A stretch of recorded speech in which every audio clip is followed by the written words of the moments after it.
Hello students, Verma chemistry classes के YouTube channel में आपका स्वागत है। हमारा चैप्टर चल रहा है इलेक्ट्रोकेमिस्ट्री विद्युत रसायन, जिसमें हमने पिछले वीडियो तक गैल्वेनिक सेल या डेनियल सेल तथा दूसरा था विद्युत अपघटनी सेल के बारे में अध्ययन कर लिया था। आज का जो हमारा टॉपिक है वो है इलेक्ट्रोकेमिकल सीरीज विद्युत रासायनिक श्रेणी, जिसकी मैं आपको मैं ऐसी ट्रिक बताने वाला हूँ जिसकी सहायता से आप कौन अधिक ऑक्सीकारक होगा, कौन अधिक अपचायक होगा, किसका ऑक्सीकरण हो रहा है, किसका अपचयन हो रहा है, कौन अधिक क्रियाशील है और क्यों है, और कौन सा विलयन से हाइड्रोजन गैस को विस्थापित करेगा या नहीं करेगा। यदि आपने अभी तक हमारे चैनल को सब्सक्राइब नहीं किया है तो प्लीज़ चैनल को सब्सक्राइब करें, लाइक करें एंड बेल आइकन बटन दबाना ना भूलें। तो चलिए शुरुआत करते हैं आज की टॉपिक इलेक्ट्रोकेमिकल सीरीज विद्युत रासायनिक श्रेणी। सबसे पहले हम इसकी डेफिनेशन की बात करें कि इलेक्ट्रोकेमिकल सीरीज होती क्या है, कि यदि तत्वों को उनके बढ़ते हुए SRP स्टैंडर्ड रिडक्शन पोटेंशियल यानी मानक अपचयन विभव के बढ़ते हुए क्रम में अगर हम व्यवस्थित कर दें तो सीरीज का नाम क्या बन जाता है, इलेक्ट्रोकेमिकल सीरीज ECS। हमने कहा कि वह श्रेणी जिसमें तत्वों को उनके बढ़ते हुए मानक अपचयन विभव E0 से रिप्रेजेंट करते हैं, मानक अपचयन विभव के क्रम में व्यवस्थित किया जाता है, विद्युत रासायनिक श्रेणी कहलाती है। इलेक्ट्रोकेमिकल सीरीज क्या है कि इसमें बढ़ते हुए SRP के क्रम में व्यवस्थित किया गया तत्वों को। SRP का मतलब स्टैंडर्ड रिडक्शन पोटेंशियल, मानक अपचयन विभव के क्रम में अगर हम व्यवस्थित करते हैं, जो एक श्रेणी बनेगी, एक सीरीज बनेगी, उसी का नाम क्या होता है, इलेक्ट्रोकेमिकल सीरीज। अब इलेक्ट्रोकेमिकल सीरीज आती क्या काम है, इसके बहुत सारे यूज होते हैं। तो देखिए, हम सबसे पहले पढ़ेंगे इलेक्ट्रोकेमिकल सीरीज के अनुप्रयोग, यानी ये कहाँ कहाँ काम आएगी और कैसे काम आएगी। तो देखिए, ये हमने जो इलेक्ट्रोकेमिकल सीरीज बनाई है वो एक ट्रिक से आपको समझा रहे हैं कि देखिए Li प्लस ओब्लिक Li यानी Li प्लस से Li का बनना, इसका मतलब ये हुआ इसने इलेक्ट्रॉन क्या किए हैं, ग्रहण किए हैं, और इलेक्ट्रॉन का ग्रहण करना तो क्या कहलाता है, अपचयन कहलाता है। तो ये सब जो मान हैं वो किसके हैं, मानक अपचयन विभव E0 के मान हैं, और ऊपर से नीचे की ओर जब चलते हैं तो मानक अपचयन विभव E0 का मान क्या होता है, बढ़ता है, और बढ़ता है तो इसका मतलब अपचायक जो गुण हैं वो क्या होंगे, घटेंगे। अपचायक गुण घटेंगे, इसका मतलब इसमें जो सबसे ऊपर दिखाई दे रहा है इसकी मानक अपचयन विभव का मान सबसे कम है, इसलिए ये क्या कहलाएगा, बताओ, प्रबल अपचायक कहलाएगा। यानी इसके E0 का मान क्या है, सबसे कम। E0 सबसे क्या होता है, कम होता है, किसका, Li का, इसलिए Li जो होता है वो क्या है, प्रबल अपचायक होता है। अगला कह रहे हैं, जब अगर E0 के मान ऊपर से नीचे की ओर बढ़ रहे हैं तो इसका मतलब अपचायक गुण क्या होंगे, बढ़ेंगे। जिसके E0 का मान सबसे ज़्यादा है वो प्रबल ऑक्सीकारक कहलाएगा। ये हमने लिखा प्रबल ऑक्सीकारक, इसका मतलब इसका E0 सबसे क्या है, ज़्यादा है। अब इस सीरीज को याद कैसे करेंगे, देखिए ये ट्रिक हमने लिख रखी है, Li प्लस ओब्लिक Li। तो देखो, ले के कंस, CS को कंस, के BA से भांजे, CA से का, और NA से ना, काना, MG से मजे से, AL प्लस AL का आना, और MN मन जो करे तो फेंक दे, कोई निगाहें सुंदरी प्यार भरी है क्यों आई होगी, अगर पता चल जाता तो बाहर कल फिर आती। ये ट्रिक है, एक बार आप जैसे ही याद करोगे इसको लिख के आसानी से याद हो जाएगी, कभी भी नहीं भूलोगे। ये ट्रिक लिख दी हमने, लेके कंस के भांजे काना, मज़े से आना, मन जो करे तो फेंक दे निगाहें, कोई सुंदरी प्यार भरी है क्यों आज आई होगी, अगर पता चल जाता तो बाहर कल फिर आती। अब इसमें देखिए मिडिल पे मैंने H प्लस जो हाइड्रोजन लिखा है, इसका E0 का जो मान होता है वो 0 होता है, इसलिए इसे स्टैंडर्ड हाइड्रोजन इलेक्ट्रोड जब बनाएंगे वहाँ यूज करेंगे। मानक हाइड्रोजन इलेक्ट्रोड स्टैंडर्ड के लिए यूज किया जाएगा क्योंकि खुद के मानक अपचयन विभव का मान क्या है 0। ऊपर इधर से इधर जब ऊपर चलेंगे हम इस हाइड्रोजन से जैसे ही ऊपर गए, इसका मतलब यहाँ पे हाइड्रोजन का तो 0 है, इसका मतलब इससे जो ऊपर वाले हैं सब के सब क्या होंगे, E0 का मान सभी का क्या होगा, ऋणात्मक होगा। ऊपर जो चल रहे हैं सभी का मान क्या हो रहा है, ऋणात्मक। और देखिए यहाँ 0 से ज़्यादा है ये मान, इसका मतलब जब हम ऊपर से नीचे की ओर चलेंगे तो E0 का जो मान है वो क्या हो जाएगा, धनात्मक होता जाएगा हाइड्रोजन से। तो हाइड्रोजन से ऊपर सब ऋणात्मक होते हैं, हाइड्रोजन से नीचे क्या होते हैं, सब धनात्मक होते हैं। ये 3 मान मैंने लिखे। देखो जिंक का जो है हमारे लिए काम आएगा 0.76 वोल्ट होता है, कॉपर का लिख दिया मैंने 0.34 वोल्ट, और हाइड्रोजन का 0 है। इससे हाइड्रोजन से ऊपर वाले सब नेगेटिव और हाइड्रोजन से सब नीचे वाले क्या हैं, पॉजिटिव हैं। अब जब सब ये ऊपर वाले सब नेगेटिव हैं, तो जब अगर हमको क्या बनाना है, कोई सेल बनाना है, तो सेल के लिए मैंने ट्रिक बताई थी, जिस धातु के मानक अपचयन विभव का मान कम है उसका तो क्या बनाना है, एनोड बनाना है। जिस धातु के क्या है, मानक अपचयन विभव का मान कम है उसका क्या बनाएंगे, एनोड बनाएंगे। और दूसरे का क्या बनाएंगे, कैथोड बनाएंगे। यानी इसके अनुप्रयोग देखें हम तो देखिए अनुप्रयोग में क्या है, ECS के अनुप्रयोग, ये इम्पोर्टेंट है। देखिए ECS के अनुप्रयोग में पहला देखा हमने अपचायक गुण, एक एक को हम क्लियर करते चलेंगे। ये अपचायक गुण जो होते हैं वो क्या होते हैं, स्टैंडर्ड रिडक्शन पोटेंशियल SRP के क्या होते हैं, इनडायरेक्टली होते हैं SRP। और SRP बराबर क्या है, SRP की फुल फॉर्म क्या है, स्टैंडर्ड रिडक्शन पोटेंशियल, यानी मानक अपचयन विभव।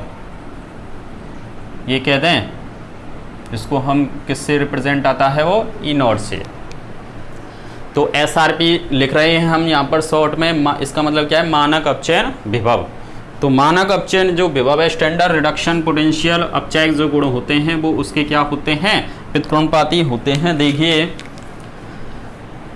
कि जिस धातु के मानक अपचयन विभव का मान कम होता है वो क्या कहलाती है, प्रबल अपचायक कहलाती है। तो कम वाला अपचायक है प्रबल, इसका मतलब व्युत्क्रमणपाती हो गया। जिसके मानक अपचयन विभव का मान कम है वो क्या होगा, प्रबल अपचायक होगा। ये रहा, इसके SRP का मान जितना कम वो उतना ही अधिक क्या होता है, अपचायक होता है। तो यहाँ पर लिखा हमने जिस धातु के मानक अपचयन विभव का मान कम है वह प्रबल अपचायक होती है। इसलिए लिथियम क्या है, ECS में प्रबल अपचायक होता है, प्रबल अपचायक होता है। अगर इसी में देखें दूसरा हम क्या कहते हैं, ऑक्सीकारक गुण और कह दें तो देखिए ऑक्सीकारक जो गुण हैं वो तो SRP के क्या हो जाएंगे, समानुपाती हो जाएंगे। यानी जैसे जैसे SRP यानी स्टैंडर्ड रिडक्शन पोटेंशियल यानी E0 का मान जैसे जैसे मानक अपचयन विभव का मान बढ़ता जाएगा तो ऑक्सीकारक गुण बढ़ते जाएंगे। यही कारण है कि फ्लोरीन जो होता है वो प्रबल क्या होता है, ऑक्सीकारक होता है, क्योंकि उसके E0 यानी SRP का जो मान है वो सबसे क्या होता है, ज़्यादा होता है।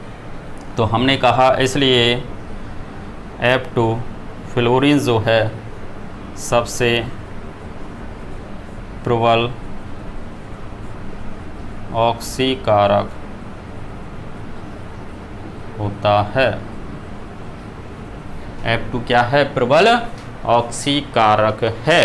तो ये एक हमने इसका क्या पढ़ा, अनुप्रयोग पढ़ा ECS का पहला अनुप्रयोग है कि इससे हम ऑक्सीकारक और अपचायक प्रवृत्ति ज्ञात कर सकते हैं कि कौन अधिक प्रबल ऑक्सीकारक है और कौन अपचायक है। अब इसमें से यहाँ से भी एक क्वेश्चन बन जाता है कि कौन किसको अपचयित करेगा या नहीं करेगा। तो जिस धातु के मानक अपचयन विभव का मान कम है ना, जिसके E0 का मान कम है और एक E0 वाला ज़्यादा है, तो कम वाला ज़्यादा वाले को क्या कर देगा बताओ, अपचयित या विस्थापित कर देगा। अपचयित या क्या कर देगा, विस्थापित कर देगा। यदि हम इन दोनों में देखें, देखिए आप कि एक आपके पास जिंक है और एक कॉपर है, ये एग्जाम्पल लिया था हमने, जिंक और एक है कॉपर। चलो ये जिंक और कॉपर, इन जिंक और कॉपर में से देखें कौन किसको विस्थापित करेगा। तो इसके E0 का मान क्या है, कम, इसका ज़्यादा। तो इसका मतलब Zn कॉपर को क्या कर सकता है, विस्थापित कर सकता है, लेकिन कॉपर जिंक को विस्थापित नहीं करेगी। कॉपर जो है वो जिंक को क्या नहीं कर सकती, विस्थापित नहीं करेगी या अपचयित नहीं करेगी। यानी अपन इससे क्वेश्चन भी पूछता है कि क्या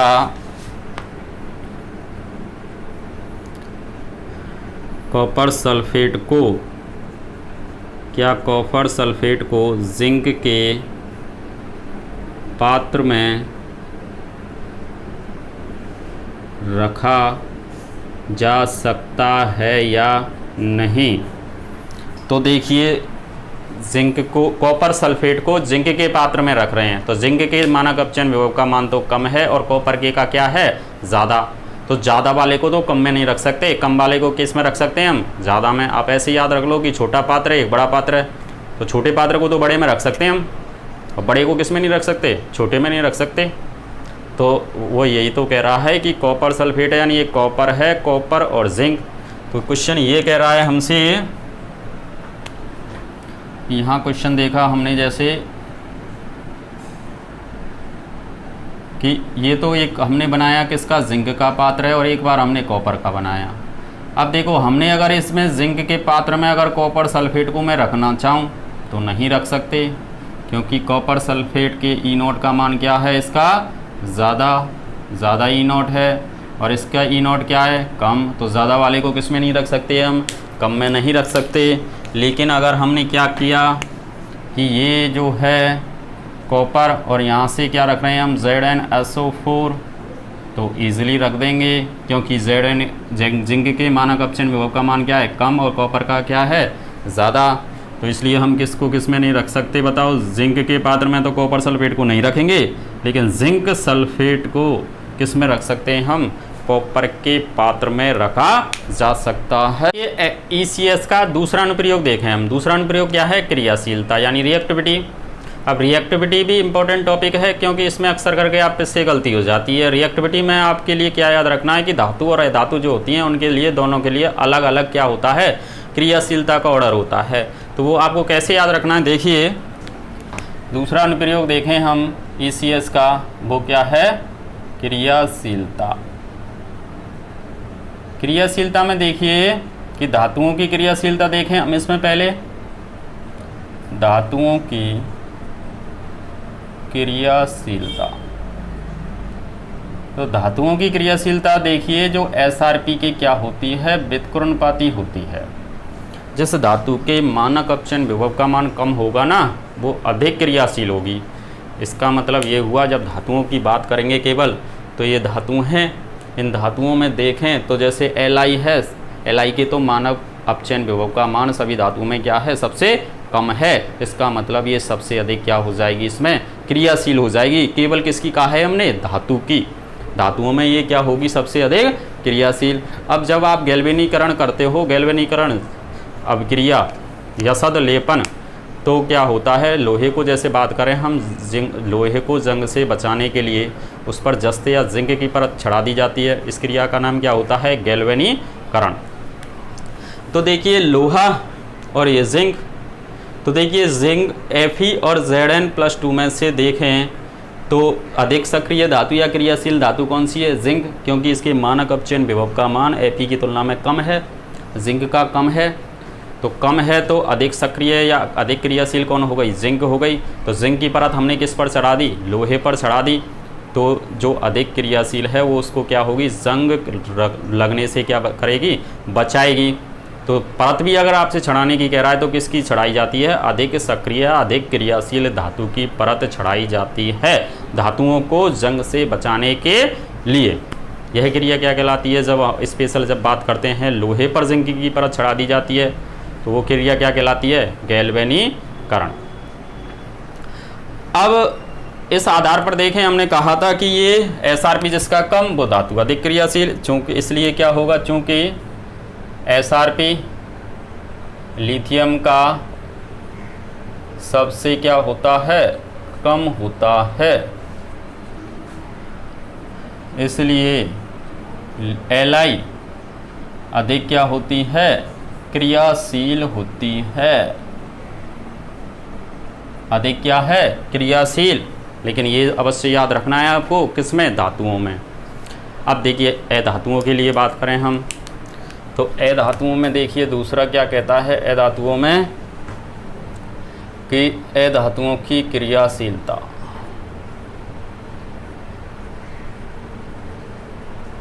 अधातुओं की जो क्रियाशीलता होगी वो तो एसआरपी के क्या होगी?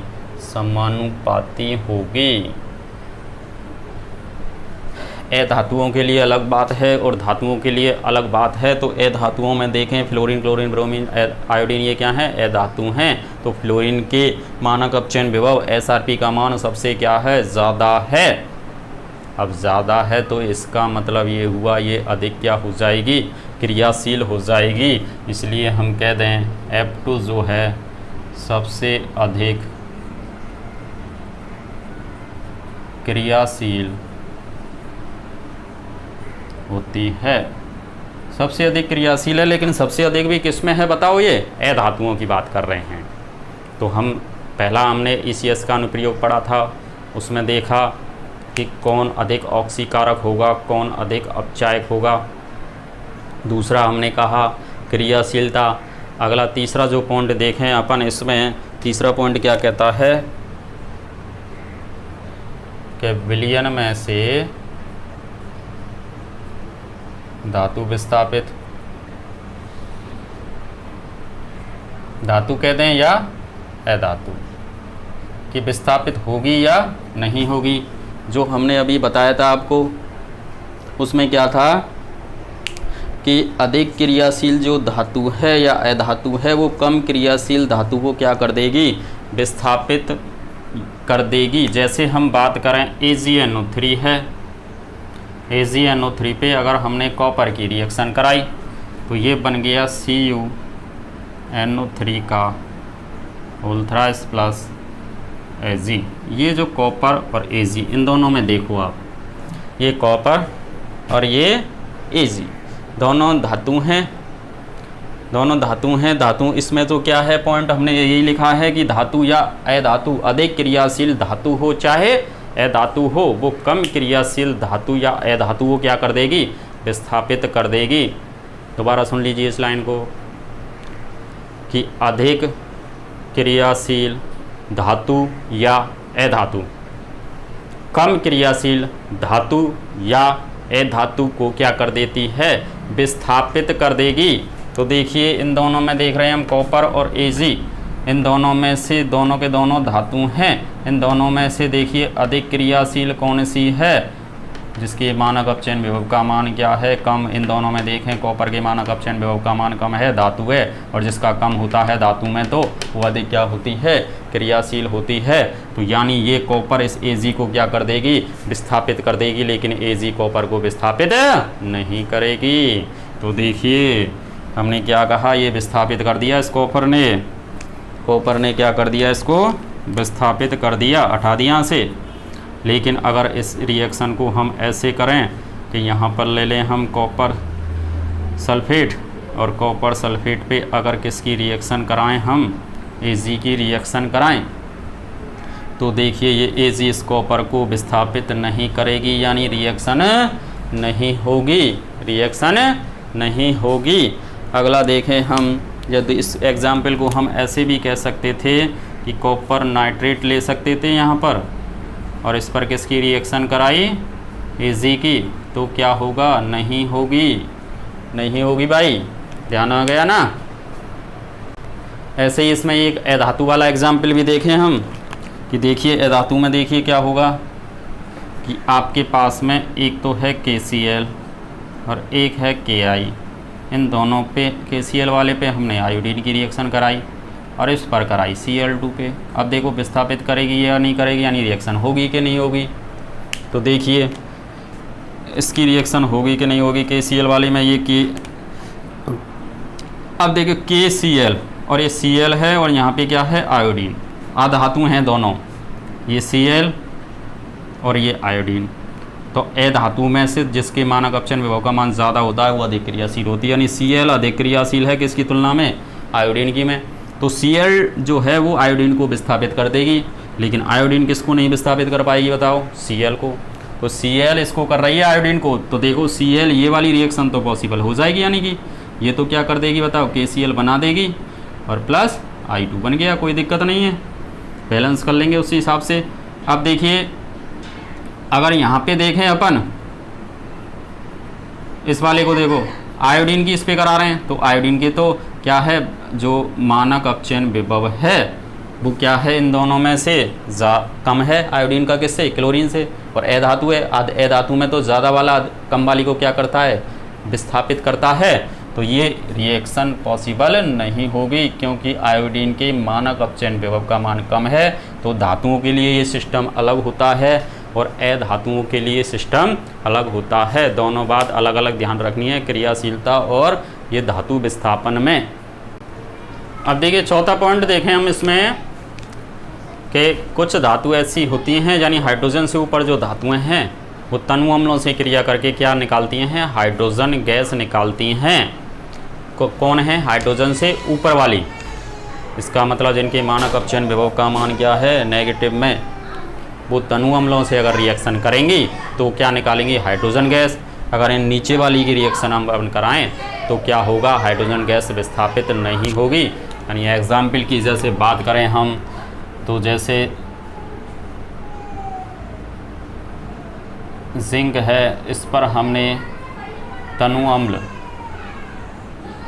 की रिएक्शन कराई तो ये बन गया ZnSO4 प्लस हाइड्रोजन विस्थापित हो गई, हाइड्रोजन गैस बन जाएगी।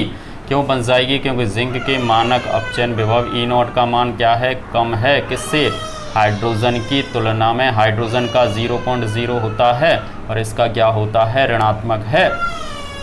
तो इसलिए क्या होगा, हाइड्रोजन गैस विस्थापित हो जाएगी। लेकिन हमने क्या कहा अब कि कॉपर है, कॉपर पे हमने किसकी रिएक्शन कराई बताओ, तनु अम्लों की। तो जैसे ही हम तनु अम्लों की रिएक्शन कराएंगे तो देखो ये बन गया क्या, ये रिएक्शन ही पॉसिबल नहीं होगी, ये रिएक्शन पॉसिबल नहीं होगी। क्यों नहीं होगी, क्योंकि कॉपर के E0 जो है कॉपर का, वो E0 का मान क्या है, ज़्यादा है। E0 क्या है, ज़्यादा, और हाइड्रोजन किसके ज़्यादा में मतलब पॉजिटिव, और हाइड्रोजन का तो क्या होता है 0.0 वोल्ट। इसलिए कॉपर इस हाइड्रोजन को विस्थापित नहीं करेगा और यह रिएक्शन नहीं होगी। अब देखिए कुछ क्वेश्चन है, क्वेश्चन को सॉल्व करते हैं ECS पर आधारित। देखिए पहला क्वेश्चन, क्या FeSO4 के विलयन को निकेल के पात्र में रखा जा सकता है या नहीं रखा जा सकता। FeSO4 के विलयन में, FeSO4 का जो विलयन है वो किसके पात्र में रख रहे हैं हम, निकेल। ये निकेल का पात्र है और इसमें हम क्या रखना चाह रहे हैं, FeSO4। तो इन दोनों में चेक करो कि E0 यानी SRP कह दें हम, किसका कम है और किसका ज़्यादा। तो देखिए Fe और Ni में देखिए Fe और ये रहा Ni। तो Fe के मानक अपचयन विभव का मान क्या है, कम, और Ni का क्या है, ज़्यादा। तो कम वाले को हम कह रहे हैं ज़्यादा वाले में रख सकते हैं, कम वाले को ज़्यादा वाले में रख सकते हैं। ऐसे कहते हैं छोटा पात्र बड़े पात्र में रखा जा सकता है, लेकिन बड़ा छोटे में नहीं रख सकते। तो कम वाले को ज़्यादा में रखेंगे, ये याद रखना है आपको। तो इसके E0 का मान क्या है बताओ, कम, और इसका ज़्यादा। तो इसका मतलब इसको रखा जा सकता है, ये सही है। दूसरा क्वेश्चन देखो, कॉपर सल्फेट है उसको Fe के पात्र में रखेंगे कि नहीं रखेंगे। ये लो भाई Fe का पात्र, और किसको रख रहे हैं हम, कॉपर सल्फेट को Fe के पात्र में। E0 देखिए Fe और कॉपर का, Fe तो नेगेटिव में है और कॉपर पॉजिटिव में। तो कॉपर का ज़्यादा है, इसके ई नॉट का मान क्या है बताओ, ज़्यादा, और इसका क्या है, कम। तो ज़्यादा वाला तो कम में कभी रखा ही नहीं जा सकता, तो ये नहीं रखा जा सकता। ये क्वेश्चन हो गया। अगला देखो, क्या ZnSO4 के विलयन जो है उसको कॉपर को अपचेत करेगा या नहीं करेगा। एक ही बात है, उसी से देखना है आपको, कम और ज़्यादा से। जिस धातु के मानक अपचयन विभव का मान कम होता है वो दूसरी धातु को विस्थापित या क्या कर देगी, अपचेत कर देगी। तो देखिए हमने क्या कहा, ZnSO4 के विलयन को कॉपर को अपचेत करेगा या नहीं करेगा। ये कॉपर है और यहाँ से क्या डाल रहे हैं हम, ZnSO4। तो जिंक के मानक अपचयन विभव का मान कॉपर से कम होता है, कॉपर का ज़्यादा होता है, तो इसका मतलब ये विस्थापित या क्या कर देगा, अपचेत कर देगा। कम वाला ज़्यादा वाले को क्या कर देता है, अपचेत या विस्थापित। देखिए अगला क्वेश्चन देखते हैं हम। निम्न में से कौन पहले अपचेत होगा। पहले अपचेत होगा, इसका मतलब ये हुआ कि सबसे पहले तो हमको ये मालूम होना चाहिए कि अपचायक कौन होता है, ऑक्सीकारक कौन होता है, किसका अपचयन होता है, किसका ऑक्सीकरण होता है। तो इसके लिए जैसे सीधा सा फंडा ये है, देखिए आप ये याद रखना कि हम कह रहे हैं ऑक्सीकारक। ऑक्सीकारक का मतलब क्या होता है, दूसरे का तो ये क्या करता है, ऑक्सीकरण, और स्वयं का क्या होता है बताओ, और स्वयं का क्या हो जाएगा, अपचयन। स्वयं का क्या हो जाएगा, अपचयन हो जाएगा। यहाँ से चले हम कह रहे हैं ऑक्सीकारक का मतलब तो क्या होता है, जो दूसरे का तो क्या करे, ऑक्सीकरण, और खुद का क्या होगा, अपचयन होगा। ऐसे ही हम दूसरा देखें कि अपचायक का मतलब क्या होता है, कि देखिए अपचायक क्या होता है कि दूसरे का तो क्या करेगा, ये अपचयन, और स्वयं का क्या होगा बताओ, ऑक्सीकरण। स्वयं का क्या हो जाएगा। और देखिए सीधा सा ऐसे याद रखना है कि चीटर के जो चीटर होता है ना, वो क्या करता है, अपने साथ चीटिंग थोड़ी करता है, दूसरे के साथ में चीटिंग करता है, तभी तो हम उसको चीटर बोलते हैं। ऐसे ही क्या है, ऑक्सीकरण का मतलब खुद का ऑक्सीकरण नहीं होता, किसका होता है, दूसरे का होता है। गुंडागिर्दी, अब गुंडा है वो अपने साथ गुंडागिर्दी थोड़ी करता है, दूसरे के साथ में करता है, तभी तो उसको गुंडा कहते हैं हम। तो चीटर ऐसे याद रखो। ऐसे ही ऑक्सीकरण, खुद का ऑक्सीकरण नहीं होता, दूसरे का ऑक्सीकरण होता है, और खुद का तो क्या करता है, वो अपचयन करता है। तो ये सीधा सा फंडा याद रखना है चीटर से, इससे कभी नहीं भूलोगे आप। ऑक्सीकरण का मतलब दूसरे का ऑक्सीकरण और खुद का अपचयन। अपचायक का मतलब दूसरे का अपचयन और खुद का ऑक्सीकरण। देखिए अब क्वेश्चन सॉल्व हो जाएंगे इजीली, आपको कभी भी दिक्कत नहीं आएगी। निम्न में से कौन पहले अपचेत होगा। पहले वाले क्वेश्चन में देखें तो ये तो किससे हो जाएगा इजीली, कि जिस धातु के मानक अपचयन विभव का मान कम है ना, उसका तो क्या होगा, पहले वो प्रबल अपचायक होगा। जिस धातु के मानक अपचयन विभव का मान क्या है, कम, वो क्या होता है, प्रबल अपचायक होता है। ECS के अनुप्रयोग में पढ़ा हमने, यानी अपचायक जो गुण होते हैं वो क्या होते हैं, SRP के इनडायरेक्टली होते हैं। जिस धातु के मानक अपचयन विभव का मान कम है वो प्रबल अपचायक है। अपचायक है इसका मतलब दूसरे का अपचयन और खुद का क्या होगा, ऑक्सीकरण होगा। लेकिन यहाँ पूछा है पहले अपचेत होगा। अपचेत देखो, अपचेत कौन होता है, जो ऑक्सीकारक होता है, यानी दूसरे का ऑक्सीकरण करे और खुद का क्या करे, अपचयन। तो अपचयन पूछा है, किसका अपचयन होगा, अरे कम वाला तो क्या है, अपचायक। इसका मतलब ये खुद, ये अपचायक जो है ये तो दूसरे का अपचयन करेगा, खुद का तो क्या होना है, ऑक्सीकरण। और जिस धातु के मानक अपचयन विभव का मान ज़्यादा होता है वो ऑक्सीकारक होता है, दूसरे का क्या करेगा, ऑक्सीकरण, और खुद का क्या हो जाएगा, अपचयन। यानी ज़्यादा वाले का अपचयन पहले होगा, ये निकल के आया निष्कर्ष। तो इनमें से देखा हमने जिस धातु के मानक अपचयन विभव का मान ज़्यादा है वो पहले अपचयित होगा। तो इस सीरीज में देखिए कॉपर जो है इसमें सबसे ज़्यादा है मानक अपचयन विभव का मान। देखिए ये कॉपर कॉपर के बाद निकिल, देखो ये निकिल, Fe, जिंक और Li ये वाला। तो देखिए सबसे पहले अपचयित कौन होगा? जिस धातु के मानक अपचयन विभव का मान क्या है? ज़्यादा वाला पहले अपचयित होगा, क्योंकि वो क्या होता है? ऑक्सीकारक होता है। ऑक्सीकारक का मतलब दूसरे का ऑक्सीकरण और खुद का क्या करना? अपचयन। तो ये पहले क्या होगा? अपचयित होगा। तो देखिए ऑर्डर कैसे आ जाएगा? ऐसे इस क्रम में जम जाएंगे। समझ में आ गई ना बात? दूसरा क्वेश्चन देखो, इसी से हो जाएगा। प्रबल अपचायक पूछ लिया। अरे प्रबल अपचायक का मतलब तो जिसके मानक अपचयन विभव का मान कम है वो प्रबल क्या होता है? अपचायक। तो इसका मतलब देखें यही वाला ऑर्डर है, तो ये तो उल्टा हो जाएगा। लिथियम क्या बन जाएगी? सबसे प्रबल अपचायक, क्योंकि इसके मानक अपचयन विभव का मान सबसे क्या है? कम। अगला देखो, निम्न में से कौन सी धातु आसानी से ऑक्सीकृत हो जाती है? अब देखिए ये वाला इसमें काम आएगा। ऑक्सीकृत कर रहा है, पहले में क्या कर रहा था? अपचयन। और ऑक्सीकृत का मतलब ऑक्सीकरण, और ऑक्सीकरण तो उसका होता है जो क्या होता है? ऑक्सीकारक जो होता है वो क्या करता है? दूसरे का तो ऑक्सीकरण और खुद का क्या करता है? अपचयन। और ऑक्सीकरण तो किसका होता है? जो क्या होता है? अपचायक। यानी जिस धातु के मानक अपचयन विभव का मान कम है वो क्या कहलाएगी? अपचायक कहलाएगी। अपचायक का मतलब उसका ऑक्सीकरण पहले होगा। तो देखिए इसमें धातु आसानी से ऑक्सीकृत होगी। इनमें देखें FePt ये सबके मान तो धनात्मक होते हैं तीनों के, इसका मान ऋणात्मक होता है। सबसे कम है तो प्रबल क्या होगी? ये अपचायक। और अपचायक का मतलब जिसका क्या हो खुद का तो ऑक्सीकरण और दूसरे का क्या हो? अपचयन। तो इसका मतलब ये ऑर्डर कैसे हो जाएगा? इसमें सबसे पहले ऑक्सीकृत आसानी से कौन होगी? Fe हो जाएगी, क्योंकि इसके मानक अपचयन विभव का मान क्या है? कम।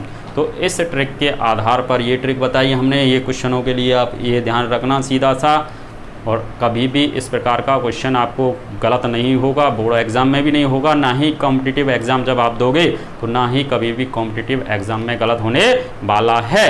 धन्यवाद।